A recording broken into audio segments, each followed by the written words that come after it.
W's and L's, a weekly recap show where we give a dub to the things that we like and L's to the things that we don't. I'm gonna start. I'm gonna start off with some L's. First of all, RIP to Ray Stevenson, who had Definitely R.I.P. Ray Stevenson. prominent role in the first 3 Thors as Volstagg. He was also in the Divergent series, the Clone Wars, and the Book of Eli. So definitely RIP to Ray Stevenson. Updated news, RIP to Tina Turner, which just happened today. Yeah, I saw that. I did see that. Queen of rock and roll. Yep. Definite RIP. R.I.P. her. And RIP to Jim Brown, which some people seem to, highlight the controversy around him with the meeting with Trump. Some people like to highlight the domestic violence and stuff like that. No, man, we don't do that here, man. Jim Brown was a great football player, an elite football player, Hall of Fame football player, won Cleveland championship, and civil rights activist. RIP to Jim Brown. R.I.P. Jim Brown. So, figured I'd get those off. All right. This L aggravated me a little bit. So, this certain streaming service tweeted back in 2017 that love is sharing a password.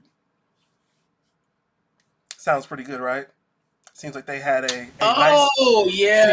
Seems like they had a talk nice. about it. Seems like they had a nice stance on sharing passwords, but now they're sending out emails to where I might have to pay $8 on top of, my homie's $15 that he's going to have to pay every month, which is absolutely ridiculous. I'm interested in how they're going to do this. Are they going to base it off of your IP address? Supposedly. Because if you're still telling me I can log in on other devices away from home, mainly vacation houses and stuff like that, if the login process is the same, how are you going to know? For mine, it's just a kid's account, mine and my wife's. We'll log into it on our phones every now and again, or different laptops, stuff like that. Yeah. And we're not always on our home Wi-Fi network. So how do you know? That's actually a really interesting question because I have yet to receive said notification, and I don't think Homeboy has received an email yet. So I don't think they're on to us at least, but just the fact that they're working on this is absolutely ridiculous. You're going to lose customers. Why does it seem like Netflix is the only one that has this problem? Like other apps password share, but you do not see other apps going this hard on trying to stop password sharing. I got a Hulu account, I got HBO, I got Showtime, I got a lot. Yep. Okay, and only about half of that is mine. All right, that's how it works. Peacock. I get some, you get some, we'll share. Okay, yep. It just is what it is. It's economical. Nobody wants to pay for literally 22 different streaming services and cable. No, get this, right? Streaming industry. You guys don't need cable. Cut the cord. Oh, it's so expensive.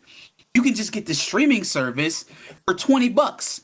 And then there's 30 of them up there, right? Okay, $20, $20, $20, $20. Oh, I got a cable bill all of a sudden with patched together cable package. Facts. Streaming convinced y'all years ago when I was still selling cable. Oh, cable's not even going to be around in a few years. I can assure you, Charter's still doing very well. They're doing fine. Yeah. They're doing okay.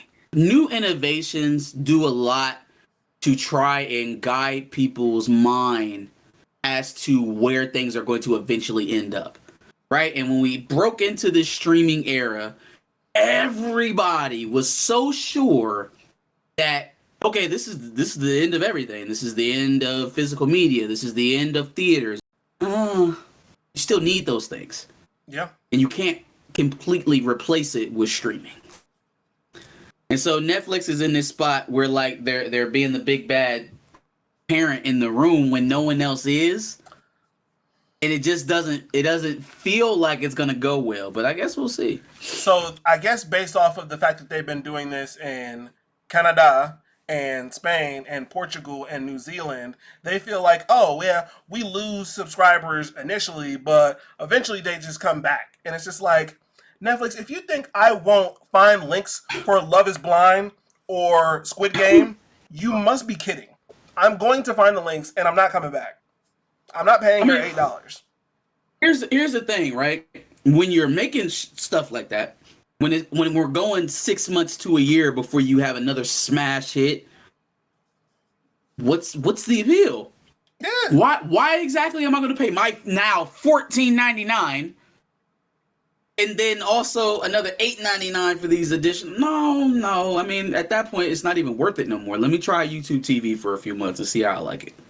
Exactly. It's cheaper, and they're not up my ass about giving my password to my brother, or giving my password to my sister, or giving my password to my parents.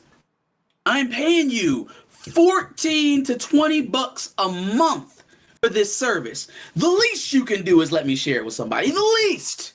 I only go there when there's something to watch. When somebody tells me there's a new documentary. Mm-hmm.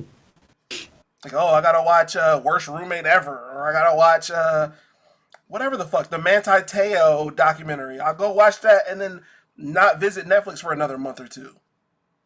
Next L is a nice little segment I like to call How to Lose a Job in Less Than a Week. Featuring none other than Glenn Shimmy Schimbeckler from the Michigan Wolverines. Bro throws out a tweet saying that he's so happy that he's joining back up with the Michigan football team. The team up north, I should say. And hey, that's you said great. It right the first time. Sure, whatever. That's great and all. But then somebody clicked on his likes right after that and saw that bro happened to like some tweets that said that slavery and Jim Crow were great for black individuals and families. Are you crazy? Are you crazy?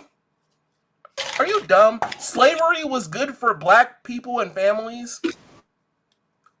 How? Hey, look, man. Hey, man, no bail for homeboy. That's your I football have team. absolutely no bail for homeboy at all. None whatsoever. I thought it was an interesting hire when they first got him. I thought it'd be something that could, beef up the recruiting department, but was never so married to it that I would allow something like this to blind me. One thing I would say is that I've heard a lot of people talk, oh, well, how did he even get hired with something like this? It was a liked tweet. And if you've seen the actual screenshot, it was two tweets of 22,000 liked tweets. Now, again, I'm here for a thorough vetting process. I would not include in that all 22,000 liked tweets. Do you understand how long it would take someone to be vetted if every single one, not the tweets that you made, because that's a little bit more easily filtered and we can get through that, but everything that you liked and what exactly was said in all 22,000 of the likes? Yeah, no, that's a lot. That is not a day's worth of work. Like, his position is not that important to be vetted. He's not being hired to be the head coach. Right. He's an assistant recruiting director. Yeah. He's a guy who's going to be seen on television maybe twice his entire career. So, like, yes, there is a vetting process, and it should be, vaunted at a university like Michigan. But, like, something like this is the type of shit that slips through. He didn't say it, right? And I don't know, man. I just feel like 22,000 like tweets, that's a lot to try and review. That's a lot. Like, I would be hiring a firm to look through that shit at that point. It wouldn't be an individual. How could I ask a person to do that? Let's talk for a second as to why he felt comfortable to like it.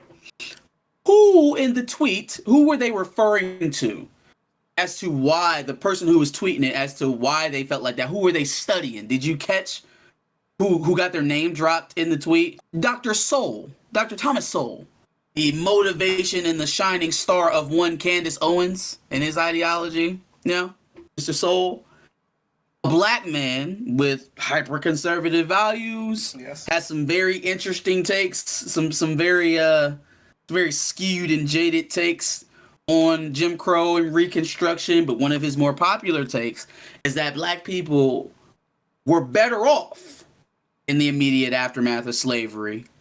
In pre-civil rights era, they were better off. Bullshit, yeah. Until, the government start handicapping us at the knees is the basic summation. That while we were going through slavery and Jim Crow and Reconstruction and all of that, we were forced to build for ourselves, and we were forced to start our own businesses and perpetuate our lines and things like that, and grow our own communities. We were forced into it by the harsh conditions that we were subjected to. And so, since it's a black man saying it, I'm assuming it was a white person tweeting, and it makes them feel comfortable to say what they already thought, which is it was better when we had them niggas in chains. Yeah. Right? I mean, that's what they're thinking anyways. They just, most of them don't have the balls to say it. So, with it being a black man that's giving you the okay to go ahead and do that shit, well, yeah. Okay. I'll take some of that racism. Yeah, pour me a cup. Sure. The biggest thing to me is that Soul claims to have the best interest for black people. He feels that government dependency is what cripples black people and in the black community. And that certainly was what was being insinuated in the tweets that Shimmy liked. Contrary to popular belief, it was not slavery. It was not Reconstruction. It wasn't even the brutal killings that happened in the black communities that we had created. Right after Juneteenth and actually being freed from slavery. It wasn't any of those things that made black people do anything. That is the point that I jump off in this logic, because he's not wrong. We had communities, we had banks, we had businesses. We were deep into agriculture, right? After they freed the slaves, the best people to farm and till your land that you had to pay were black individuals, or black farmers, black sharecroppers. But in a great position to be in, they was the only people that you could pay to. What no illegal immigrants. There were no thousands and thousands of people willing to work for pennies on the dollar to undercut the black farming market, right? No disrespect, but that's just that was the time. So he's not wrong about the situations. What he's wrong about is that it wasn't being beaten or killed or lynched or mutilated that convinced us, hey, let's get our shit together. How about the fact that we're even still present here in this country at the numbers we are? Shows endurance, shows adaptability, shows survivability. It's not you. I was built to endure. It's in my DNA. First to the planet. First to use algebra and advanced equations. We were built to endure. And so if you're sitting up here claiming the best for black people and just wanting us to get off of the teat of the government and stop asking for handouts like reparations, if you really meant any of that shit, you would see that what you're saying is that basically white people beat us into being great. And if we got some of that back and stopped asking them to just give us things, we'd be great again. And a black man espousing that opinion is what gave Shimmy Schimbackler the confidence to like the tweet. Because, hey, he's talking about Dr. Thomas Sowell, so, that's a black guy. It's got to be right? Which is why Candace Owens and even Kanye West espousing stupid shit like that is problematic. It's dumb as fuck. You are literally, you're saying that black people would have never thrived if not for the brutalization of our ancestors. And so that is in no way, shape, or form anything that you should even listen to for half a second or even believe, because what you are insinuating is that we're not great because we are great. We're not great because we are who we are, because we're made of what we're made of. We're great because somebody brought it out of us. Somebody forced us to do right. And when they were forcing us to do right, we were better off. Yeah, you can take that shit up on the block where you got it. Shimmy did apologize for what it's worth. In his apology, he made sure to check with his black friends about how he feels about black people. Don't give a fuck. Don't give a fuck. Go back to obscurity. It should have been Denard Robinson's job anyways. Yeah. Cut the fuck out. It should have been Denard Robinson's job anyways. He had already been working in the recruiting department. Denard Robinson is a more relevant figure than Bo Schembechler's 50-year-old son. Okay, I don't care how many years he did in the NFL. He just got fired, so he couldn't have been that effective at what he was doing there. You hate to see it, but more than that, you love to see it because it happened to Michigan. Anyway. Who cares? No. Oh, we're not done. We're not done. Oh, no. We're not done. You know why? Because I know Ohio State fans are gleefully smiling about what just happened with Shimmy Schembechler. But you know, outside of your most recent head coach prior to Ryan Day, right, out of his obvious public debacle and embarrassment, while he was at the university and after, Josh, we both went to the University of Akron. Can you recall, maybe from the years of 2012 to about 2015, who our university president was? Tressel. I couldn't hear you. Say it again. Jim Tressel. Jim Tressel. Can you remember when the black student body got kind of in a tizzy about some comments that Mr. Tressel made about what could help the black students on the University of Akron's campus? What could help them kind of close the gap with their white counterparts and catch up a bit? Vaguely. I can give you a gist of it. The highlights were stop buying Jordans and go to class. I kind of remember that. That is what he's telling black students at the university of which he is president, right? So he admitted these students into his college, or not him personally, but his admissions department did, into your college, your institution of higher learning. And so those students, not the students that didn't make it into your school, that's something completely different. We're asking you how the students here, how you plan to help us here, how you plan to close the graduation gaps at this university here. You know what he said? Stop buying J's and study. It ain't just Michigan coaches or Michigan old white men that have problems dealing with black players that they've seemingly been eating off of their entire career. You're absolutely factual in everything that you just said. I seem to remember a video that we made where I was not okay with certain things that even happened in Urban Meyer's administration. Possibly. No, you're right. Possibly. Allegedly. I'm just saying, this sword cut both ways. So, hey, I call it out when it happens to us, too. On the job. Don't talk to me about a guy who was on the job for 3 days versus a guy who was on the job for 10 years and won a national championship. Okay? And every player, well, not everyone, I guess what's dude's name? Krenzel was there. Kurt Krenzel was there. Oh, and the linebackers, Schlegel, Carpenter, Laurinaitis. Yes. Outside of them, and Anthony Gonzalez. Outside of them, that's a lot of people you just fucking named. I named 7. I know. The other 70 are black. Lineman, Mangold. Nugent, Orlando Pace. Nugent, the kicker. The kicker? The kicker? Mike Nugent was the kicker? Mike Nugent have found another kicker. No, I love Mike Nugent. He's a Cincinnati Bengal. The kicker. I'm just adding more white people. Fam, the third string cornerback on Ohio State meant more than the kicker. The third string cornerback is definitely not white. Whatever. My point is, you made your career coaching and winning with black players, period. No, facts. And you hate to see that. But when it comes to Michigan, you kind of love to see it too. I wonder if he was walking in the locker room telling them not to wear J's. I wonder if that was the thing. I wonder if he told his black players while he was coaching at Ohio State, hey, if you guys stop wearing Jordans and focus on the playbook more, we'll win another national championship. Maybe we wouldn't got blown out versus LSU. Well, one thing. I wonder if he said that. One thing he definitely didn't tell them is to stop getting tattoos. Well, anywho. Speaking of the Buckeyes, though, Ryan Day and Brian Hartline get my first dub. They went out and got a Super Bowl winning offensive coordinator, Joe Philbin, to become an offensive line analyst for us. We are making strides on this offensive line.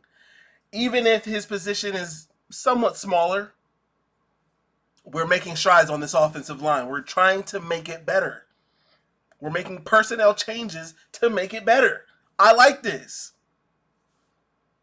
You're being a hater. Okay. I know you're just being a hater right now. Look, man. Look, couple things. First of all, an offensive line, and now I've heard of a running game analyst. I've heard of a passing game analyst.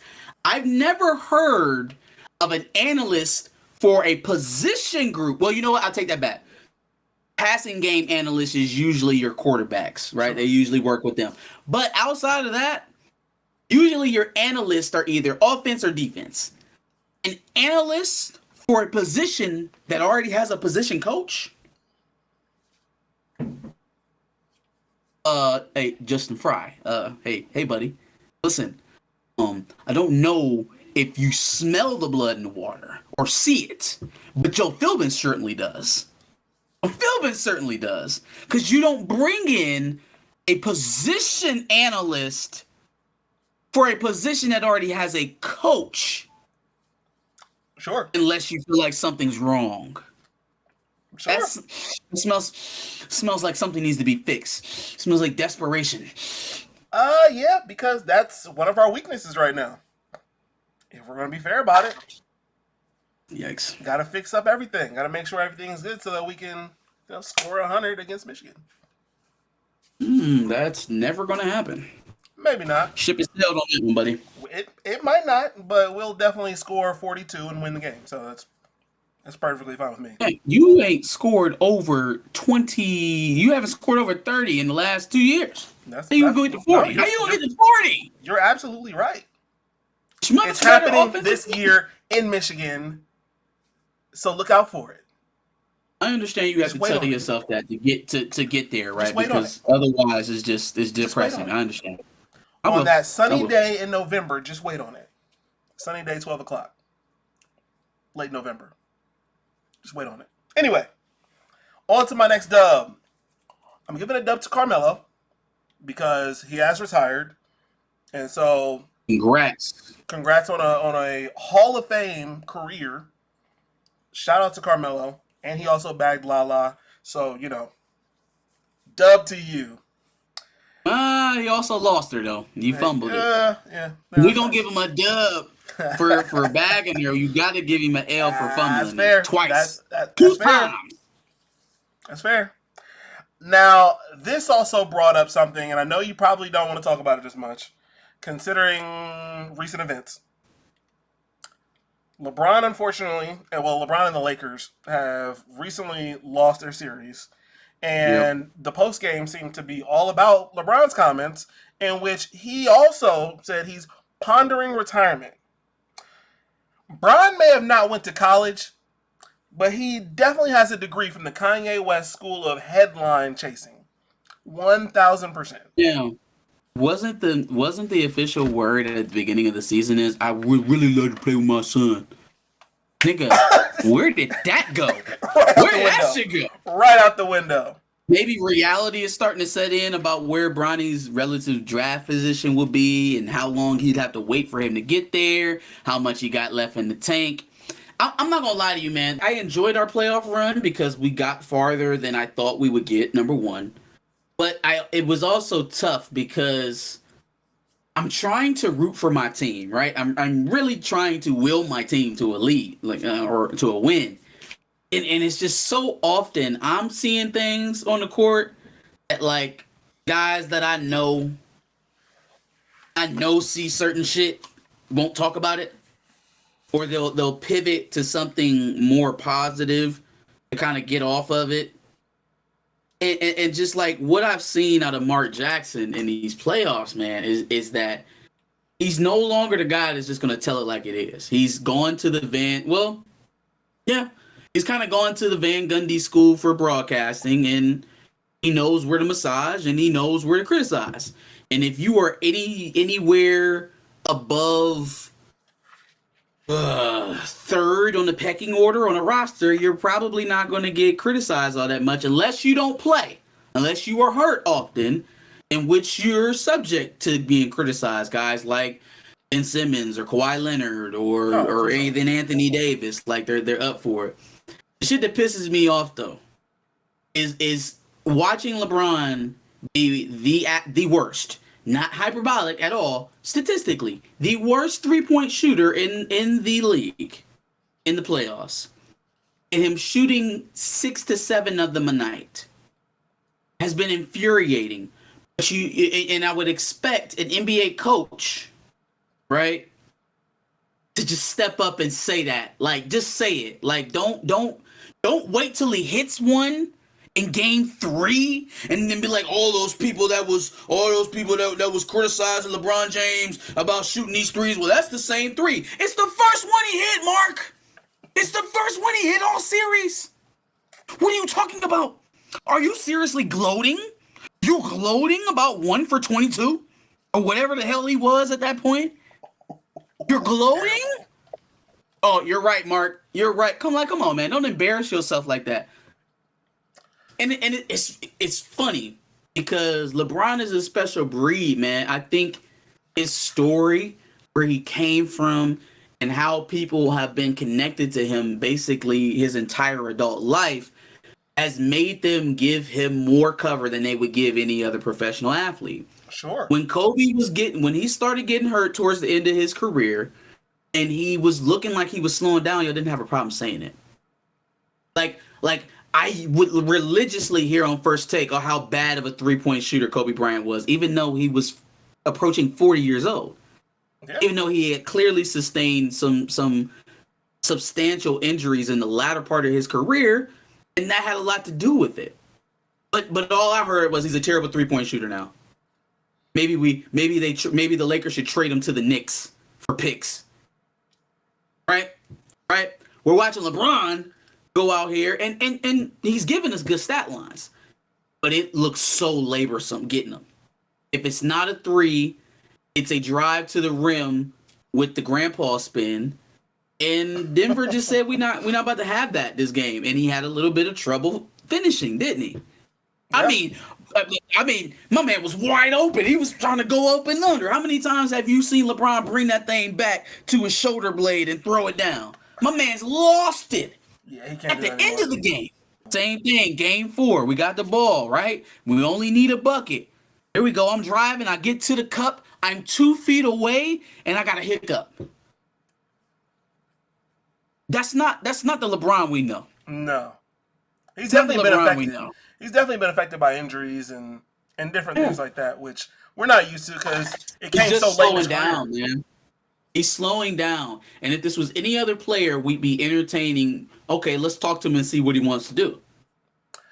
Does he want to go back to Cleveland? Does he want to go somewhere and try to chase another title? Does he want to go somewhere and be comfortable? But what can we work out with him, because he has no trade clause, that makes us whole at the end of this? Because I just don't know if we are going to get another chip on LeBron's back. AD has already proven that he can't carry the load. Where it's too. He's a good number 2. He's a good number 2, and if you have another alpha on the team, he can really help you win when he's healthy. But he can't carry the team. He's not the guy. He's not going to be the guy. Every time my man falls down, he grimaces. Every time my man gets swatted at, he's doing this for 5 minutes. He will legit sit in anguish on the floor while the action continues on the other end of the court. Anthony Davis is not the guy to lead, to be the number 1. Can he be a leader? Can he assist to a championship team? He's already proven he can do that. Yep. I don't think he can be the one. So they need to figure this out. If he's seriously thinking about retiring, that helps with the cap for sure. And that gives you a lot of money to spend. I've heard that people think that LeBron is doing this as a chess move to get another win now piece here immediately. No, which I would not. Why would you put the Lakers in a position to have to leverage their future again Because you know what we would be doing at this point? We'd be asking a superstar in his prime to take steps back and to be a piece instead of being the guy. Yeah. Because for the life of me, and the closest thing we ever got to it was Kyrie in Cleveland. But for the life of me, this man, well, you know what? I take that away because he has played more off the ball under Darvin Ham. But Darvin Ham has been one of the only coaches that can get that man to actually do something off the ball, to cut, to go set up for a spot up shoot or shot, to set screens. Right? We didn't see any of that shit with Frank Vogel. That nigga would walk to the elbow and stay there. He would go to the corner and stay there. He would make an entry pass at the top of the key and watch. And that was the offense. Now, no, maybe that was more Vogel than it was LeBron. But Darvin Ham has been able to make him play a little bit better off the ball. I will say that. Yeah, that's fair enough. All right, more sports talk. Devin Haney just beat Lomachenko. And we kind of talked about this a little bit, where obviously a lot of people were talking about the fact that, Haney shouldn't have won. I feel like it was a pretty close fight, to be honest with you. So Haney winning is not like he definitely stole this fight. The real question here, though, is he's still undefeated. Should he fight Shakur or should he fight Tank Davis next? Sound like they're calling out Shakur. I think because he was at the fight. He was there. Sounds like they're calling out Shakur. Honestly, if I'm Haney, why rush to Davis? Why rush? I ain't got nothing but time, bro. We both young. We both winning. Why would I rush to Davis right now? I think they both know that that's a career-defining fight. And so they want to get as much underneath their belt as they possibly can for negotiating power when it actually happens. All right, I beat Loma. I beat Shakur. You know, it is what it is. And then, obviously, Tank going to be able to say the same. Well, I don't think he fought Shakur Stevens. Either way, I mean, it seems like they're both beefing up their records for the super fight and the ultimate payday.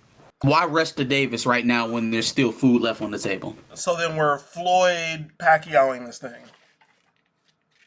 But see, the only thing is that these guys are still fighting respectable fighters. That's fair. They're both fairly young. We're not ducking Pacquiao so we can fight Ricky Hatton. You know what I'm saying? Yeah. They're both still fairly young, so I guess in a few years this could happen and it'd still be a fight that everybody wants to see. So then he should fight Shakur though, right now. I think so. You don't think he's gonna lose that one? No, I like Devin Haney. He's a good technical boxer, good punch placement. He's patient. He's not afraid to stand in the pocket either. You saw that with Loma. So at some points, I think he was a little too patient with Loma, especially with how old Loma's getting lately. Want to fight? That's true. Can't argue with results. That's the name of the game. That's a fact. I don't know. We'll see. My last dub before one toss-up goes to Power Book 4 Force for finally announcing when we'll see the next Power Book, which is September 2023. Why we have to wait, who knows? But at least we're getting Power Book 4 for Season 2. So, kind of happy about that. Okay. Yeah, we had to bleed back into timing since, this one's ending the way it's going to end. But, okay, that's cool. September. I can wait. Yep, and he's already got a new Hispanic fling since Liliana's not there anymore. They had to replace her. They knew they fucked up, boy. They knew they fucked up as soon as they did that shit. They was like, damn it. She would have been a star on that show. But no, you ruined it. All right, toss up. So, obviously we talked about Fast X recently on the Behind the Cape. What I did not know is that Michelle Rodriguez, a.k.a. Letty from Fast X, has somewhat recently made comments that have surfaced again at 2022 San Diego Comic-Con. Basically said, how many Marvel movies can you make? At some point, we've got to get innovative with this. Throwing a little shade at Marvel. Yep. No, she didn't. Yes, she did. Well, how long ago was that? When was that? Last year. It was July last year. Oh, Jesus, woman. You telling me 9 movies in and you sit over here talking about we got to change it up? You are talking from Fast and Furious series, who arguably That's has crazy. done that way too much, and yet Marvel needs to change it. I thought that was funny. Hot She's sea kettle. she's not 100% wrong, but like that's not who I want to hear it from. At all. Plus, At all. I don't think she's getting any desire for any Marvel roles. Do you? I mean, what else?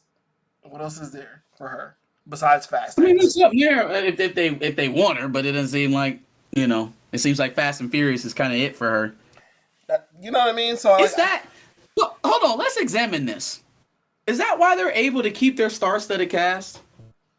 Well, because I know what the outside celebrities, the one outside the regulars, are coming for. They're coming for the payday, right? Jason Momoa, the Brie Larsons. yeah.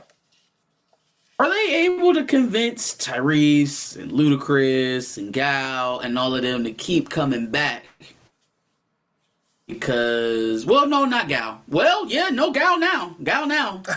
Cleopatra canceled and Wonder Woman canceled. So, yeah, Gal need a job. Yeah. The only thing they got going on, you know what I'm saying? Shit, when Gal got put on, she wasn't Wonder Woman. So, she had nothing else going on either. So they're able to keep them because, well, you know What the what fuck else though? are you doing? You're Let me ask you a question. What other movie have you seen Dom Toretto's sister in? Ever. Like, I got TV nothing. show, commercial, anything. I got what else nothing. you got going on? I got nothing. I'm not, somebody gonna hop in the comments and be like, actually, she was in season 2 of blah. Right. Yeah, but no, I can't readily think of anything. The last thing I seen Ludacris in that, wasn't Fast and Furious, I think was that the John Henry movie with Terry Crews. I didn't actually see that, but I saw that he was in it. That's wild that Ludacris is in that. It's crazy that he was in that. First of all, Tyrese was in Morbius. Well, good for Tyrese. You know what I'm saying? Hey, good for Tyrese. He found his way into a Marvel movie. Technically. Good for him. Yeah.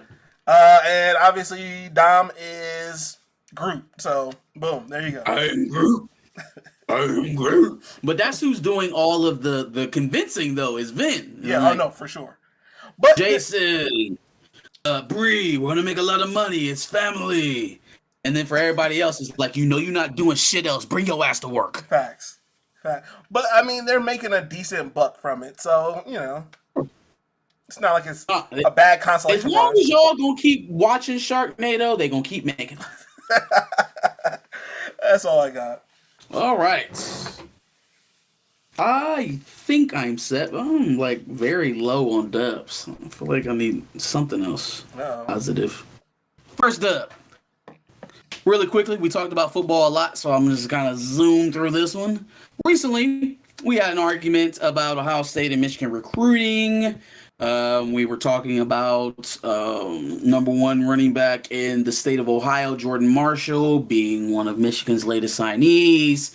You responded back to me, oh, but we got James Peoples. He's the number 1 running back in the country. No, he's not. Updated player rankings have recently come out, and the new number 1 running back in the country is one Taylor Tatum, who has several crystal balls to go where? The University of Michigan. Now imagine in a world where Ohio State thinks that they've escaped embarrassment from losing the number 1 running back in their hometown, and only to lose not only that one, but the number 1 running back in the country as well. Yikes. I'll be okay when Taylor Tatum goes to Oregon. That's not going to happen. It's not going to go to Michigan. He's going to go to Michigan, man. It's okay. He'll go It's to okay, man. Texas. Like, damn, that really, I know that it's, I love when shit like that happens. Because you just let people make their excuses and slide and put themselves in that box that they're going to put them in. And say, okay, cool. So then when that situation changes, what is it going to be then? Oh, it's fine. We got the number 1 running back in the country. No, you don't. No, you don't. You don't got the number 1 in your state. You don't got the number 1 in your country. It's just this. It was already decidedly turning that way. But now, since we had to get it in your scenario to make it work, now it's there. Now what? Now what? Top 7 offers. Okay, he's going to USC. Boom. He's not going to USC. Going to He's not USC going to USC. or Texas or Georgia or Oklahoma. Second up, I want to get out there. And something that's gone really quiet. Everybody had to say something about Lamar Jackson and his mama agent. I mean, to the point where they were really trying to embarrass the man into firing his mom. That's nuts. Is what it felt like. Crazy. They were trying to publicly embarrass this man into firing his mother. Jalen Hurts goes out there, gets his $200 million, sets the market for rookie extension QBs. Does it with his black women's squad. Or women's squad. I think. And then Lamar Jackson goes in and gets 10 mil. Was it 10 mil more than I think Hurts was 250, Lamar Jackson was 260. Sounds about right. And his mother negotiated. Now look at that. Now, do you think we'll have Stephen A. or anybody else who criticized Lamar Jackson for having his mother handle his affairs and apologize and congratulate Mrs. Jackson on the deal she was able to secure for her MVP son?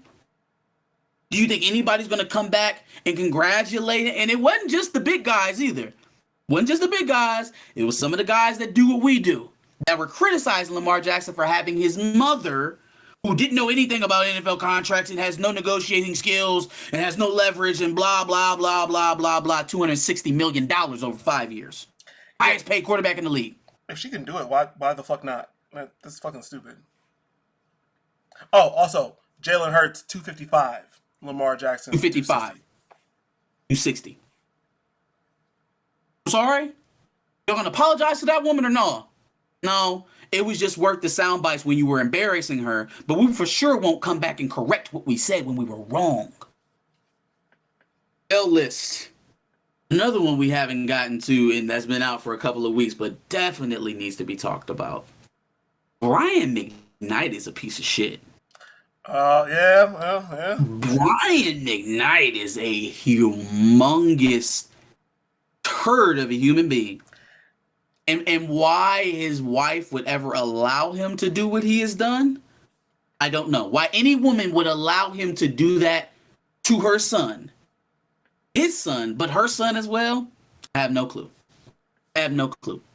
But because of some petty beef he has going on with his first child, the one he originally named Brian McKnight Jr., he's now decided to name his newest son with his new wife, Brian McKnight Jr. Now, outside of the obvious tax, mail, law enforcement type of snafus you'll have to go through to work around what he has now, I mean, it's bad enough when you do junior, senior. You're going to have two legal juniors? Because what he says, he's disowned his son. Which, that's not how you can't names take work. your name back, you dumb bitch. You can't do that. Like, he's already Brian McKnight Jr. There's already one walking the earth. How do you think your new son is going to feel when he grows up and finds out that his name was given to someone else first? And it was only because you were mad at him that you tried to name the new son Brian McKnight Jr. You think he's going to be very confident in his stance and his place with you? You were emotional enough to name another baby Brian McKnight Jr. because you were so mad at your first son. How do you think that now I feel about me? You're going to get mad at me one day and just give my name to someone else? You didn't do it for me. You didn't give me your name because you wanted to. You did it despite your son. Your flesh and blood, Brian McKnight Jr. Who I am also. You piece of dog shit. Like, oh my God. Terrible individual. Terrible person. Go past one. Go to -100 and stay there. It's okay, because Back at One didn't make sense in the first place. That song just doesn't make sense. The hook doesn't. Whatever. Bad parent. Like, what could he possibly have done to you? You know what? I ain't gonna say that. Children can do some bad stuff to their parents. But at the same time, what could he do to you honestly? He took some money for you, didn't pay it back. He cussed you out. He was ungrateful. Welcome to parenting.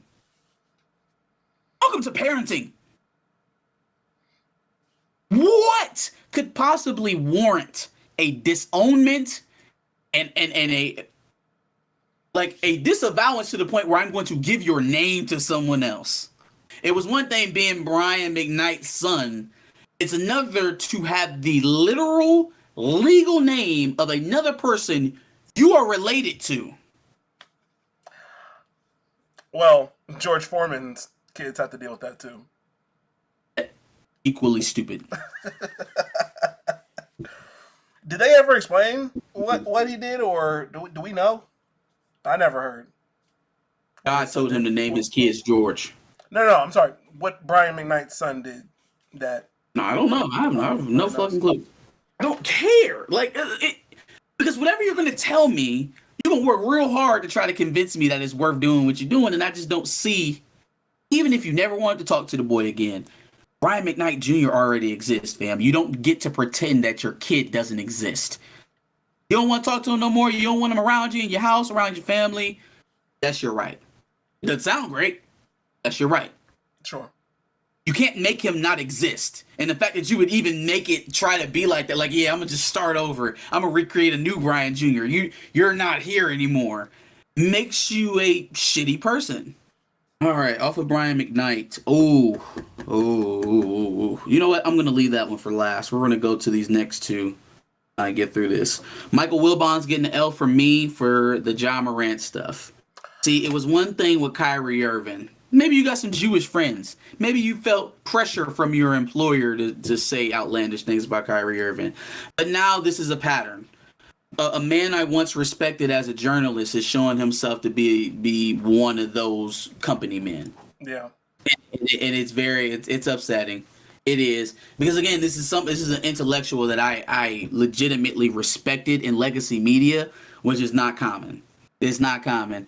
And those people are starting to be few and far in between. Because they're also starting to play the game. The game. I think so. Doing shit to reach for headlines. Well, you got to think, Wilbon getting old, man. He's getting long in the tooth. He's been there a long time. Yeah. And when you're seeing other legacy media companies fire their top dogs, you start questioning your own position, and you start doing what the young ones is doing. Mm-hmm. And that's what this hyperbolic take out of Wilbon was. So y'all know what my stance on Ja Morant and the wave and gun thing was. I think he's stupid. I think he invites whatever he gets coming to him, and it's sounding like he's going to be suspended for at least half the season, which is crazy. But once again, you invited it. You basically dared them to do it to you. But what Michael Wilbon said, considering all the things that we've seen professional athletes do and be able to continue their careers, Michael Wilbon believes that Ja Morant should be suspended indefinitely. Michael Wilbon wants the NBA to take away Ja Morant's livelihood permanently. When we think about how many accidental gun deaths happen around the U.S., it's shit like that, and that's why there are so many. Don't fool yourself into thinking otherwise. It's shit exactly like that that leads to gun deaths. It's not responsible people accidentally shooting other responsible people. It's dumb people showing off with guns that end up accidentally shooting and killing people. Okay? So that's that. It's dumb. He hasn't been charged with a crime.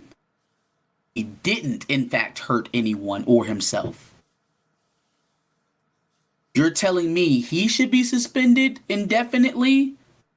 Players that beat their wives, players that abuse drugs, players that have alcohol addictions, players that fail drug tests that aren't recreational drugs, players that gamble on the games that they're playing in.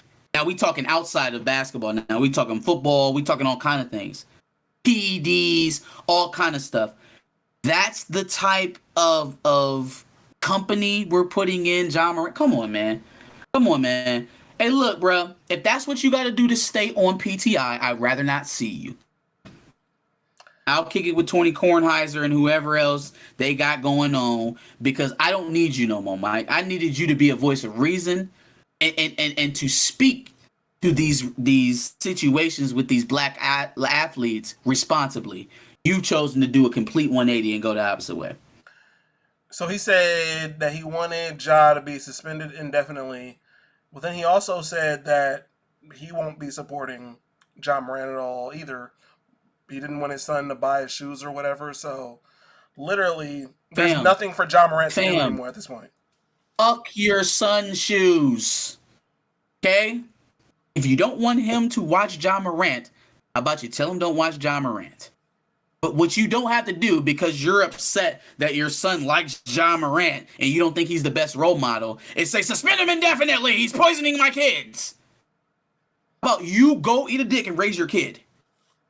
This did spark an interesting debate, though, on whether or not athletes are role models. How do you feel about that? You doing the whole Charles Barkley take? I ain't no role model. Raise your own kids. Yeah, I mean, Which, yeah. I mean, that's half of it. At some level, like I remember a post a while back that showed like Jeezy with his son who was graduating, and it was like Jeezy told your kids to trap or die, but he's letting his kids graduate. It's just like, where are you in your own kid's life? Simple as that. Okay. Preventing them Here's from what doing I'll that. say. Here's what I'll say. Parents are ultimately responsible for how their kids end up, right? You can't blame culture more than you blame yourself. You can't blame music or media more than you blame yourself. Conversely, I don't think it's fair for people to benefit from cultural impacts to the tunes of millions of dollars in perpetuity, right? Because it doesn't stop. It's not a one-time thing, right? Every time you step out or you attach yourself to a product or you win, you make more off of these individuals, off of these people that are watching you, right? So on one hand, you are literally tied and ingrained into these people and how they go about their lives. Like, that's how you make money, right? I need entertainment. You play basketball 3 or 4 times in a month, and I'm going to pay for that. And then if there's a Ja Morant jersey, I might just buy it. And then there's some other memorabilia dealing with the NBA, I just might buy it. And maybe that'll lead me to getting playoff tickets. That's how that shit works. That's how Ja Morant ends up making, or will end up making after his rookie deal, $40, $50, $60 million a year. That's how that shit works. And I'm not saying he doesn't deserve it. What I'm saying is, if that's the way you earn your money, being a public figure, you do not get to disconnect that from what other impacts you have. Your positive impact is, I impress people, I entertain people, and I make millions of dollars for it. Your negative impact is everything else you show them while you are entertaining. You don't get to disconnect the two. You want to live your life your way in privacy? Go be a mailman. But if you want to make millions of dollars as a public persona, and that's what a professional athlete is, there is a level of responsibility to that. You can't escape it. Absolutely. I agree You with that. can't escape it. You don't get to say, no, fuck you, raise your kids, while I go over here and convince them to wave guns and listen to Young Boy. It just is what it is. You got young boys, young black boys that look at you, Ja. They look up to you, whether you want them to or not. You wanted to be in the NBA. You wanted to be the best you could be. You wanted to be a superstar. NBA superstars are idolized, whether you want to be or not. It comes with the job. You wanted to do something normal, graduate college and make $1 million. Not being a celebrity. You can't be a celebrity and not take responsibility for the impact that you have on the people you're making money off of. Because that would be a perfect situation for a celebrity, right? I can make money off of all of these individuals and not have to account for any of the things that I teach or convince them to do. Yeah. That would be a lovely situation to be in.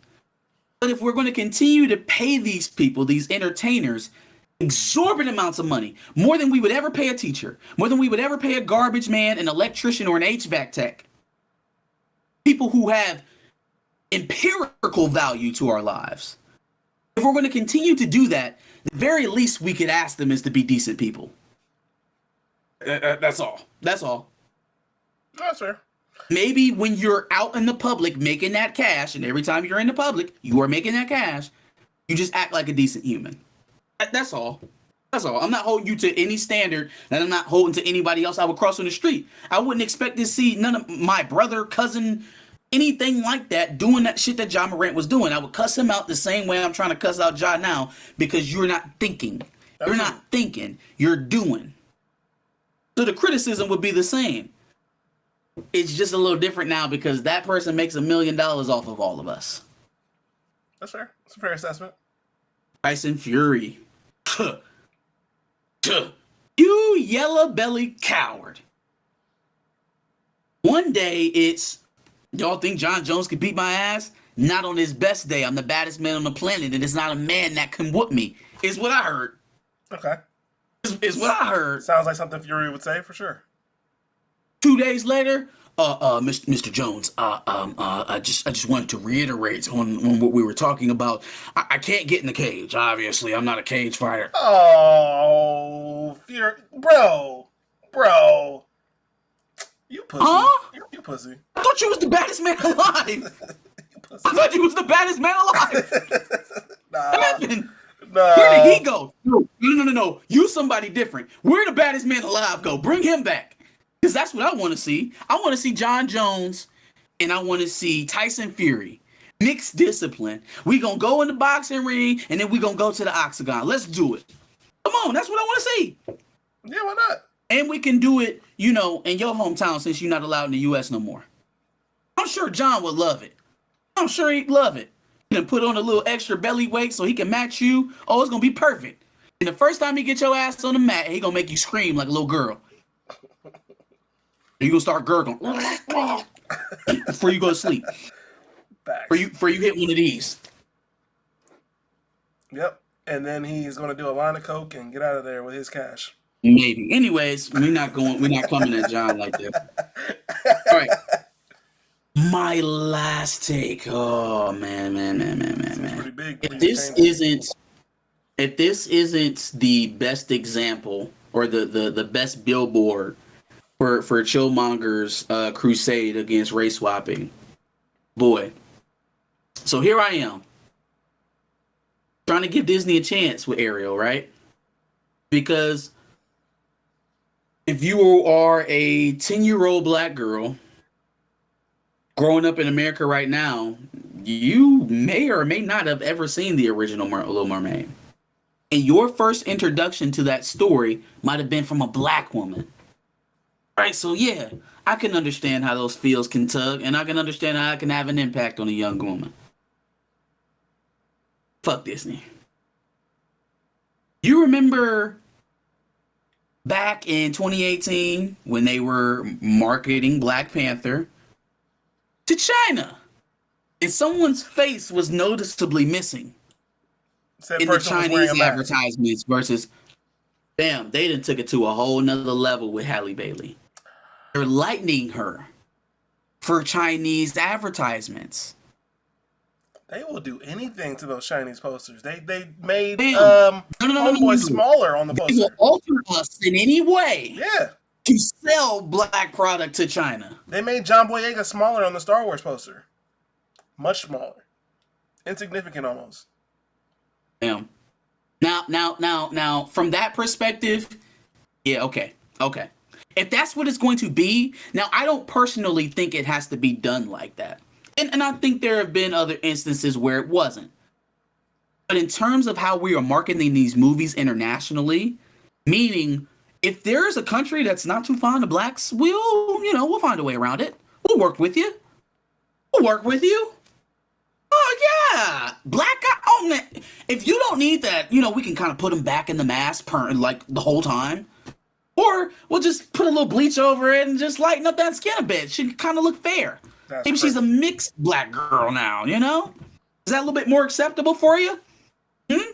Mr. Ping? It wasn't racist. That was the guy. That's the guy. Sure. Anyways, that's more garbage from Disney. And then it's just like, this is not the time. For y'all, this is absolutely not the time for that. Absolutely not. But I did hear it was breaking 200 million this weekend, so, or projected to break 200 million this weekend, so. It's funny that they do things like that to black characters in Chinese movie posters when those movies don't do well in China anyway. So what are you changing it for? So it's like they don't want to see the black movie, and to try to appease them to watch the black movie or to help them market the black movie, well, we'll just, advertise it in a way that maybe everyone doesn't know it's a black movie. It's so trash. That is garbage. Let's cover up the main character's face. No, Let's just lighten her up a few shades. that's crazy. Let's think more. Let's think more. Let's see. Think more Cleopatra on the Netflix series and less and less actual Haley Bailey. Yikes. Yeah, no, that's absolutely trash. And I hope Little Mermaid does amazing in the box office despite it. Yeah, man. I don't think the next time we see Ariel, she'll be black. I think we can pretty much count on that. It's unfortunate for the next round of Ariels that try to audition that are black women that'll seemingly be probably looked over, even with this latest iteration. Yep. And it's also unfortunate that Disney doesn't have the balls that if they're going to take one of these swings, they get fully behind it. And that's kind of the point of some of this, right? It's like when you do these things, you step into it halfway in, halfway out. Because if there's somebody who makes enough noise and can hurt you financially, you're going to back down immediately. So what was the point of this big cultural swing in the first place if you weren't going to go all the way? If you weren't going to do it the right way? They don't know. They're just doing it to aggravate us. Maybe. I don't know at this point. And it sure isn't to make money. But that's it. Give us your thoughts in the comments below on our Dubs and L's, and also give us your Dubs and L's down there. Make sure you like, share, and subscribe. Sorry that we were a little bit late. Oh! I don't have dubs. I got the biggest dub. The reason why our Dubs and L's is coming out on Thursday instead of Wednesday this week is because I was tied up when we were supposed to be recording this Sunday with my beautiful baby girl, who was delivered 7 pounds, 14 inches. You know what I mean? Yeah. Absolutely. Meat on there. Congratulations on that. 1,000%. Adding to And congratulations to my beautiful wife for getting it done and absolutely being a warrior and bringing her to us. So I'm grateful for both, and I'm ecstatic. New girl dad. Beautiful black family. For sure. But again, like, share, and subscribe. Come back next week on Wednesday for another Dubs and L's segment. Absolutely. And make sure you check out our previous Dubs and L's where we discussed Jada Pinkett getting canned from the Red Table Talk and Facebook and all that bullshit. And make sure you check out our playlist. It's got other Dubs and L's from previous weeks. And like you said, make sure you subscribe. We like to do this every Wednesday at 10 o'clock.